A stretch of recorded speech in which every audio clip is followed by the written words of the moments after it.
Olá, queridos irmãos e irmãs, nós continuamos abrindo o programa Fé em Debate. Quanto mais conhecemos, mais amamos. Queridos filhos e filhas, é um prazer poder estar neste Fé em Debate com você. Nós estamos às vésperas das eleições. Eu tenho falado para você que temos tocado nesse assunto com muita certeza, mas com muita firmeza. A CNBB lançou uma cartilha de orientação política. Voto não tem preço, voto tem consequências. O que é CNBB? Porque hoje alguém me dizia, padre, vocês usam muito siglas que a gente não conhece, é verdade. CNBB é Conferência Nacional dos Bispos do Brasil. Por isso, hoje nós temos como convidado Marino Galvão, assessor jurídico e político da CNBB Regional Sul 2. E o tema é exatamente a cartilha, e mais do que a cartilha, é a importância do seu voto. Marino Galvão, nós estamos às vésperas das eleições. Qual a importância do voto? Eu respondo em seguida, porque eu gostaria de acrescentar, Padre Reginaldo, que esta cartilha que o senhor anuncia, com tanta ênfase, com tanta necessidade para o esclarecimento dos nossos eleitores, ela é uma coautoria da CNBB junto com a Assintec. Assintec? Aí está outra sigla, mas nós já explicamos que se trata da Associação Interreligiosa de Educação. É uma entidade sem fins lucrativos que congrega cerca de 17, 18 entidades religiosas de pensamento religioso diferente, inclusive de origem afro, oriental, fé bahá'í e outras coisas mais. Certo. Então, se trata de uma associação multireligiosa, de multiespiritualidade. E ela está empenhada em que o ensino religioso no Brasil seja, de fato, uma realidade para a nossa cultura brasileira como um todo, e não só de determinadas circunstâncias. Para Reginaldo, a importância do voto é fundamental. Por quê? Eu vou ler uma frase aqui que diz assim: se você não gosta de política, e quantos, né, padre, não gostam de política? Pelo menos dizem que não gostam. Diz que política é algo sujo. Isso, acha que a política não presta. Padre, o que nós estamos fazendo aqui é política. Exato. O que as pessoas estão fazendo agora nos ouvindo é política. O que os pais, as mães, os filhos fazem na sua família é política. Exato. Né? No sentido daquilo que precisa resolver. Então eu vou voltar. Se você não gosta de política, mude a política.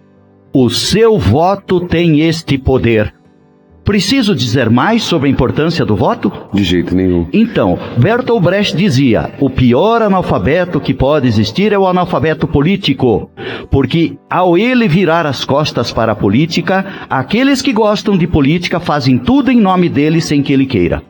Negar a política não é um ato nem de cidadania e nem cristão, não é? Não, em absoluto, em absoluto. Nós não podemos nos afastar da política, porque a política está intrinsecamente, está ligada com a nossa vida diária em todos os sentidos, menos lá dentro, no interior da nossa casa. Lá somos nós que vivemos em família, etc. Mas mesmo assim, lá dentro, nós temos a nossa política própria lá de dentro. A política tem a ver com a educação, com a saúde, com o transporte, com a casa, com a nossa vida social, com o nosso recreio, com o nosso clube social, enfim, com o futebol, com tudo. Tudo é gerido pela política. Doutor Marino, eu já deixo algumas perguntas que nós vamos responder, que eu acho fundamental, porque eu tenho recebido muita pergunta.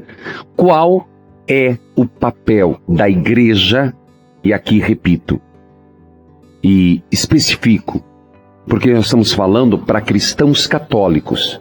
Qual é o papel da igreja nas eleições? Segundo, o que é esse projeto combatendo a corrupção eleitoral?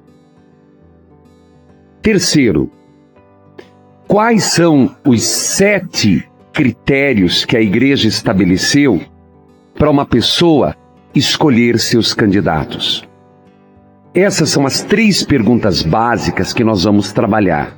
A primeira pergunta que eu deixo para o Dr. Marino: o que quer dizer a palavra candidato, Dr. Marino? Oh, meu Deus do céu, que coisa importante o senhor me pergunta, porque todos nós usamos e abusamos desta palavra durante as campanhas eleitorais, mas não paramos para pensar no que ela significa. Vamos analisar primeiro o sentido gramatical ou filológico da palavra. Candidato significa cândido, puro, limpo, branco. Meu Deus do céu, será que candidato significa isso? Se for, de fato, tá complicado, né? Tá complicado, né? Só que veja bem, a palavra remonta à antiga Roma, onde os candidatos, os postulantes aos cargos eletivos de senador da República Romana, tinham que passar por um ritual para serem aceitos como candidatos. Todos se vestiam com uma túnica branca de cima e embaixo, passavam por uma espécie de corredor polonês, onde as pessoas que se interessassem por avaliar ou validar essas candidaturas ficavam com lama na mão.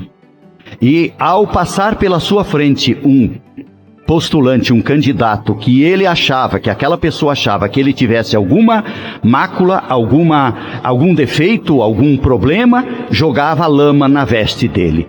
Só chegava a ser candidato aquele que chegava ao final da fila com a veste cândida, pura. Imagina se fizéssemos isso com os nossos candidatos. Onde é que nós iríamos parar? Todos na lavanderia. É verdade, verdade. E bota lavanderia, e rinço, e omo, e sabão para lavar toda essa sujeira. É verdade. Então, vamos pensar, gente, candidato deve ser aquilo que existe de melhor. Que está lá em cima, que tem ética, transparência. Tá difícil, por isso que nós temos que trabalhar tanto, fazer campanhas e mais campanhas.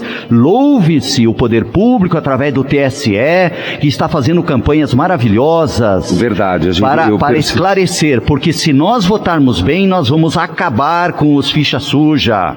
Exato. Eles existem porque nós votamos mal. Mas a primeira pergunta, então, em seguida a isso, porque eu acho que precisava explicar qual é a filosofia do candidato, né? Qual é esse projeto combatendo a corrupção eleitoral e, ao mesmo tempo, que o senhor fala com tanta ênfase sobre a ficha suja? Este é um projeto do povo. Nasceu no meio do povo em 1996. Eu acho que a maioria de nós vai se lembrar que nós tivemos uma campanha da fraternidade chamada Fraternidade e Política, Justiça e Paz se abraçarão. Eu não quero falar em ficha suja, o projeto é ficha limpa. Nós queremos candidatos ficha limpa, que sejam cândidos. Muito bem, em 96, a CNBB encomendou uma pesquisa nacional para avaliar o grau de corrupção que existia nas eleições no Brasil. Compra, venda de voto, troca de favores, etc. Saiba, meu irmão ouvinte, que comprar e vender voto é crime para os dois. Corrupção é um crime que envolve duas partes. Um que dá alguma coisa e outro que recebe alguma coisa. Certo. Ambos são criminosos. Portanto, comprar e vender voto é crime. E eu digo muito mais. Eu não acredito que os nossos ouvintes possam ser classificados com isso. Vou mudar um pouco o enfoque.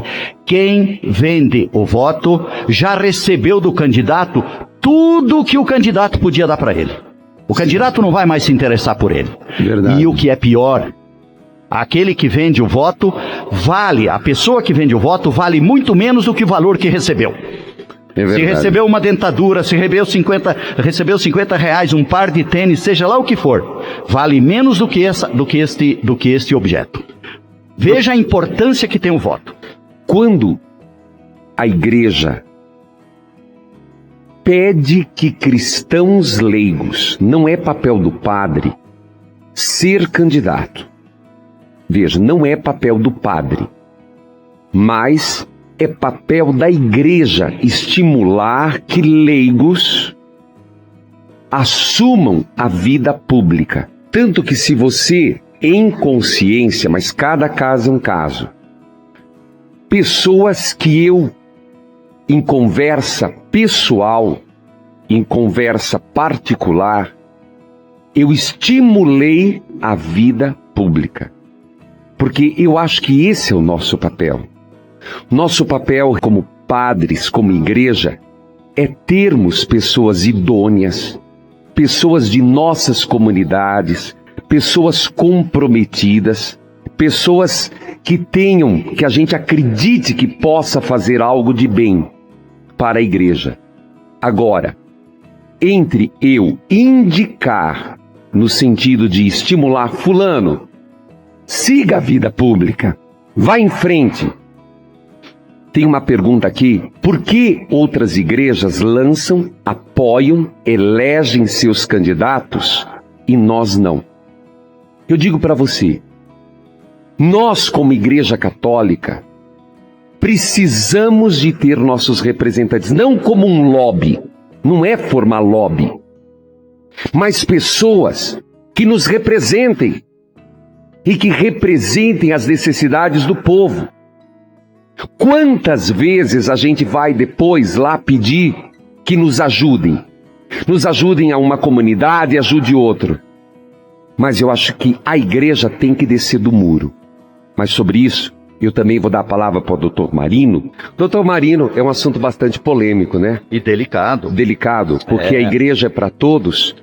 E tanto que eu acho assim, uma igreja, você não pode fechar com um candidato. Você não fecha com partido. Não. A gente não é nem A, nem B, nem C. Nós temos sim que estimular pessoas que vão para a luta. Sim. A igreja, ela já teve uma postura diferente antes da década de 40, 50.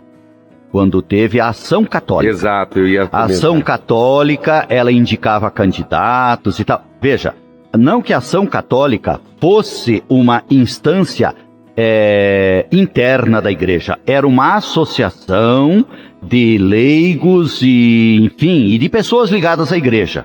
Era uma entidade fora da igreja, mas mesmo assim ela não poderia fazer isso. Só que a Ação Católica acabou na década de 60 e ressurgiu alguma organização a partir de 1976 com a criação do Conselho Nacional de Leigos. A partir daí, a igreja passou a usar a postura, ela existe para todos, ela não é partidária, ela atua na política no sentido de orientar o eleitor, de dar a ele esta consciência de que ele tem que participar da política, como o senhor bem colocou, e incentivar as boas pessoas de caráter, de responsabilidade, de respeito a ingressarem na política, porque se os bons não ocuparem o seu lugar será ocupado pelos maus. E é isso que está acontecendo. Exatamente. Então a igreja está certa hoje. Hoje ela está no rumo certo. Ela não apoia explicitamente ninguém. O que o senhor faz de pegar um candidato, um possível candidato que tem uma intenção de ir em frente e incentivá-lo é uma coisa. Agora, o senhor sair por aí, fazer panfleto e falar, olha, votem no fulano, votem no ciclano, não pode. Exatamente. A igreja não pode fazer isso. É se tornar um cabo eleitoral. Exatamente. E nisso eu digo para todos, eu não sou cabo eleitoral de ninguém. O que eu quero é que as pessoas tenham consciência, que pensem e repensem. Agora, o que fazem com o meu nome é diferente. Eu fiquei sabendo que fizeram uma montagem, que se valeram de fotos do evento, mas aí foge. Aí quem está errando, quem está cometendo um equívoco, e mais do que um equívoco, até um delito eleitoral, porque está usando da sua imagem sem autorização, e é lógico que o senhor nunca daria autorização para isso. Né? Mas fazer o quê? Eu aproveite o programa agora para você compreender quais são os critérios. Já vamos lá, quais são os critérios, doutor Marino? São 7 pontos, né?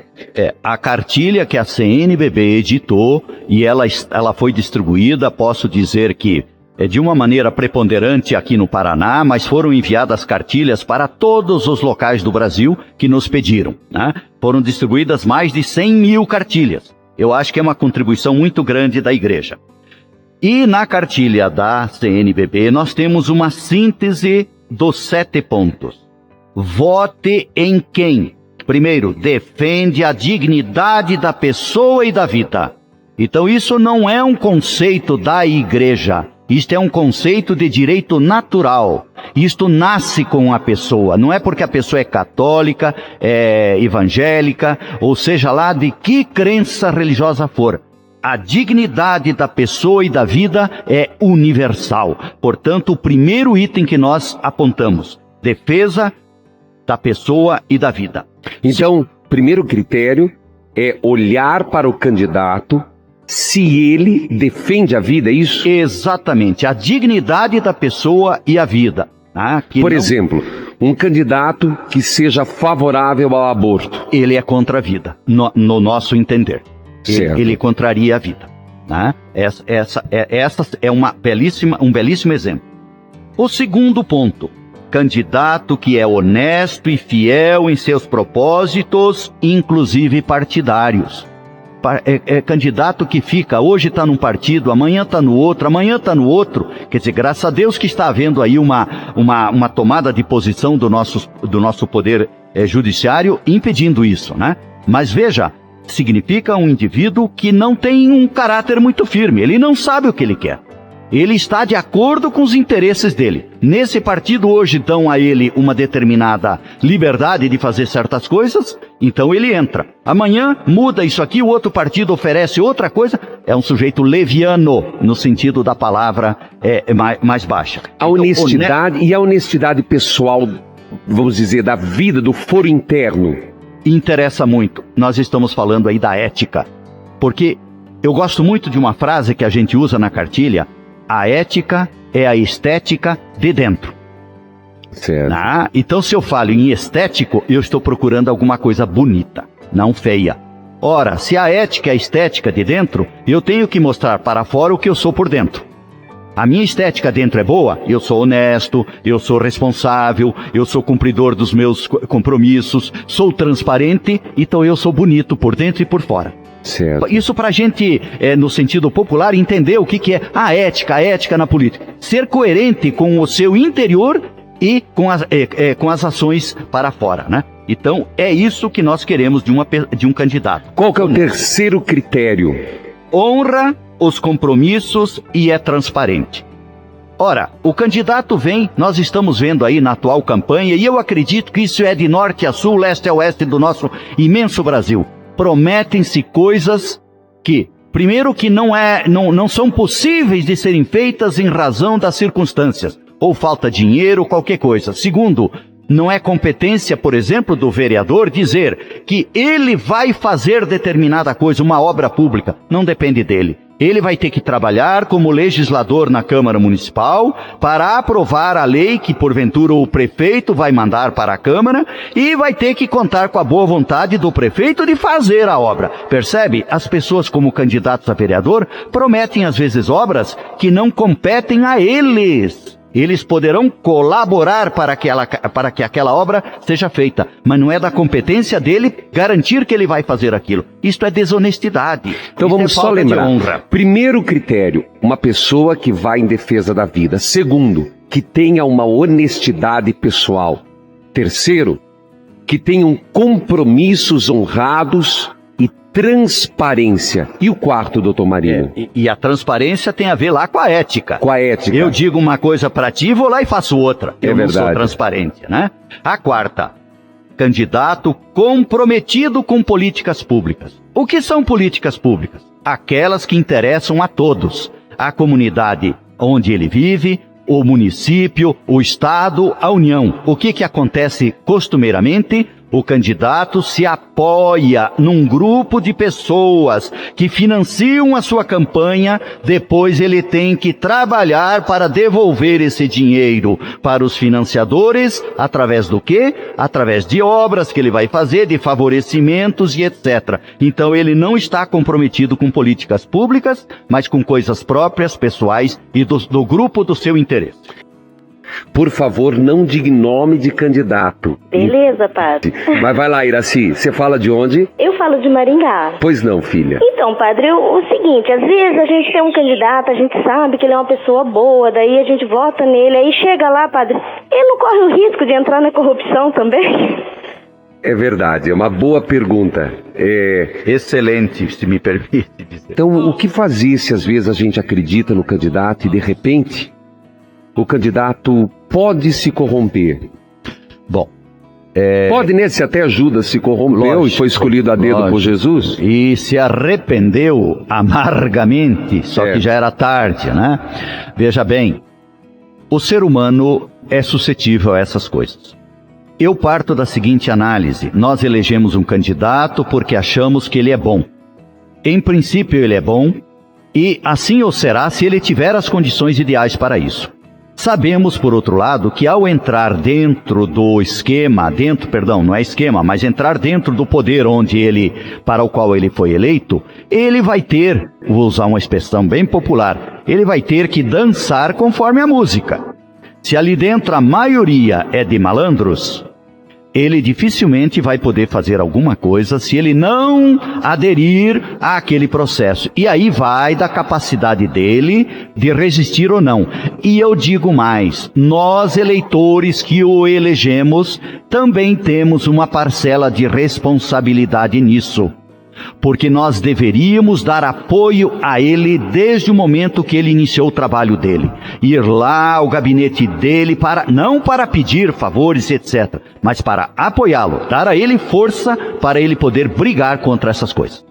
Onde buscar a ficha de um candidato? Como é que faz? É uma pessoa que está perguntando. Olha, as fichas dos candidatos, eles estão todos registrados no TSE, Tribunal Superior Eleitoral, ou nos respectivos TRE, Tribunal Regional Eleitoral. Ela deve estar lá registrada, ela não está assim numa ordem geral, alfabética, vai estar por partido, por alguma ordem, ela vai estar lá. Mas num destes dois sites, que é a Justiça Eleitoral que cuida disso, lá você vai encontrar a ficha dele. Agora, é comum em sites de outras entidades, por exemplo, a Associação dos Magistrados do Brasil, que é AMB, basta procurar por AMB e saber que é dos magistrados e não dos médicos, porque as duas siglas são iguais, né? E lá você vai encontrar também, vai ter a possibilidade também de encontrar candidatos.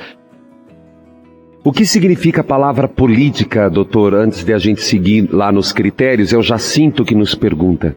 Bom, política é uma palavra de origem grega, que significa polis, né? É a coisa pública. A polis era a cidade, onde as pessoas iam para ter as suas atividades em público. Então, política significa a arte de administrar, fazer, acontecer as coisas públicas para uma determinada coletividade. Essa coletividade pode ser municipal, estadual ou federal.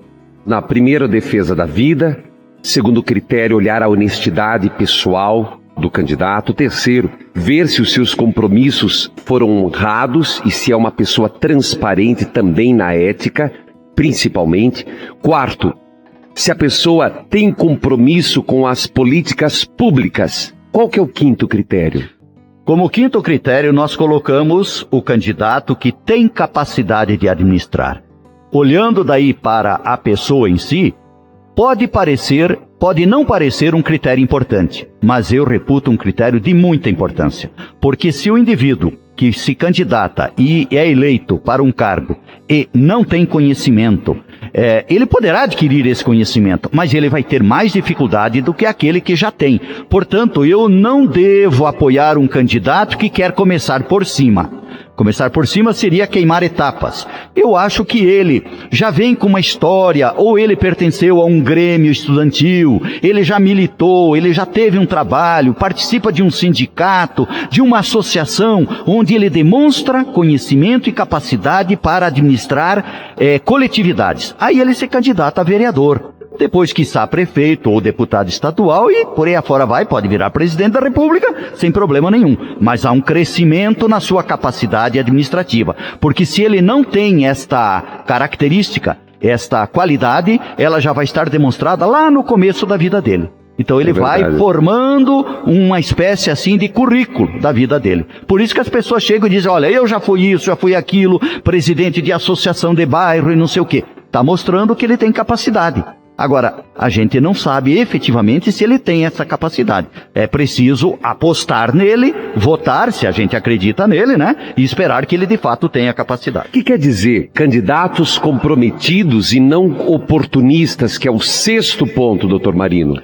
Comprometido e defende os interesses da população. Isso ele está mesmo. bastante ligado com o 4º, comprometido com políticas públicas.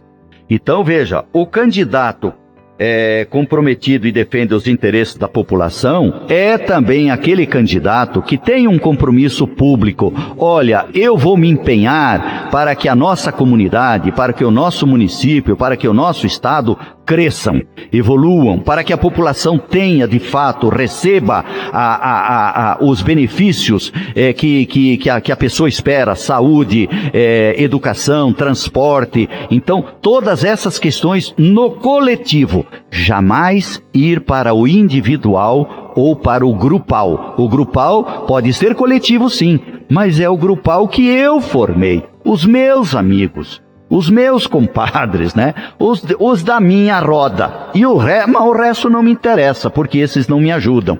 Então esse candidato não presta. Ele tem que estar comprometido com a coletividade, com o coletivo, nada para si. E o 7º item? A propósito de nada para si, eu quero dizer que eu defendo a seguinte posição: político não é profissão. Ele não deve se eternizar, reeleito. Não, ele tem que dar o lugar para os outros. Segundo, eu acho que político não deveria ter salário. É uma abnegação, é um voluntariado que eu me coloco a serviço da coletividade. Claro, vão me pagar as despesas que eu tiver, claro. Talvez coloque um automóvel à minha disposição para eu fazer esse trabalho público. Mas eu defendo isso, sei que sou voz isolada. Por quê? Porque eu acho que é ética e transparência acima de tudo. Por fim, então, o último item da nossa lista é o candidato que tem uma campanha modesta e não desperdiça dinheiro. Esta é muito importante. Eu vou fazer uma perguntinha para o senhor, padre. O senhor acha que aquelas bandeiras que a gente vê acenando em todas as esquinas das grandes cidades, no Brasil inteiro, onde está escrito lá o nome do partido, a sigla, o número e o candidato, o senhor acha que aquilo ali dá ao eleitor o conhecimento de quem é o candidato? De jeito nenhum. A campanha, a proposta de governo dele? Não. O que ele fez e o que ele vai fazer? Não. Então aquilo é símbolo de uma campanha milionária. Eu acho que nós não devemos nos impressionar. Lógico que aquilo é marketing. Marketing para mostrar a imagem do indivíduo, para torná-lo conhecido. E depois o indivíduo vai lá na frente à urna, mas em quem mesmo que eu vou votar? Aquela bandeira lá tinha o número 25. Desculpe eu ter falado, mas eu podia ter falado 99, tá? Então, e aperta aquele número, percebe? Então, não é isso. Deve existir, sim, o candidato pode fazer a campanha que ele quiser, que a lei, dentro do que a lei permite. Mas eu acho que essas campanhas milionárias, elas têm depois um efeito posterior grave. Tudo que ele investiu, ele vai querer de volta. De que forma? Através de obras superfaturadas, onde o dinheiro será desviado, favores a grandes empresários e etc. Então nós vamos devolver para ele. Há candidatos que para se eleger a um determinado cargo, gastam muito, muito mais do que eles vão ganhar durante todos os 4 anos de mandato. Ora, tem cabimento isso? Então, cuidado com campanhas muito grandes no aspecto financeiro. Doutor Marino, quais são suas considerações finais para os nossos ouvintes de todo o Brasil? Padre Reginaldo, é preciso que o eleitor brasileiro, cada vez mais, formule uma consciência eleitoral mais profunda. Porque nós precisamos mudar muitas coisas que estão aí em razão de que não são cobradas. Aqueles que agem mal na administração pública se sentem impunes, sentem que podem ir em frente. E veja, o político e escritor inglês Philip de Chesterfield escreveu por volta de 1740 a seguinte frase. Ela é pesada, hein? Mas ela reflete uma realidade. Os políticos não conhecem nem o ódio, nem o amor. Eles são movidos pelo interesse e não pelo sentimento. Então vejam, é pesada por quê? Porque coloca o político como se fosse um indivíduo que não tem sentimento algum, né? Ele age em razão dos interesses, e nós precisamos mudar essa linha de pensamento. Nessas minhas razões finais, eu quero orientar os nossos ouvintes do Brasil inteiro a procurarem informações sobre eleições. E deixo um pedido veemente. Eleitor, interesse-se sim pela política. Descubra o que são os seus candidatos, aqueles que você já votou e que não quer mais votar, para que você saiba daqui a 4 anos, quando voltarmos a votar novamente, que possamos então saber em quem votamos, acompanhamos o que eles fizeram para poder saber se podemos repetir. E tenho que deixar então um grande abraço para o senhor Padre Reginaldo, para toda a sua equipe aqui e para essa imensa multidão de brasileiros e brasileiras que nos ouvem com tanto carinho. Obrigado, Dr. Marino Galvão, assessor jurídico e político da CNBB Regional Sul 2.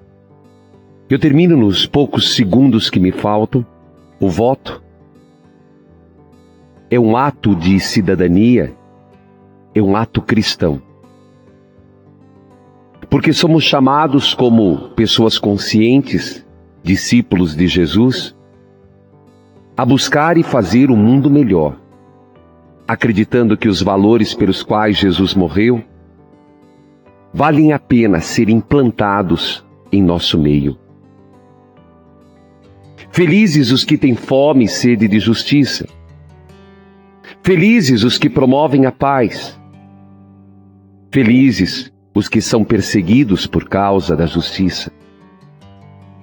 Nós, cristãos, temos que estar convencidos de que antecipar o reino de Deus, começar a fazê-lo ser concreto aqui e agora, é nossa missão.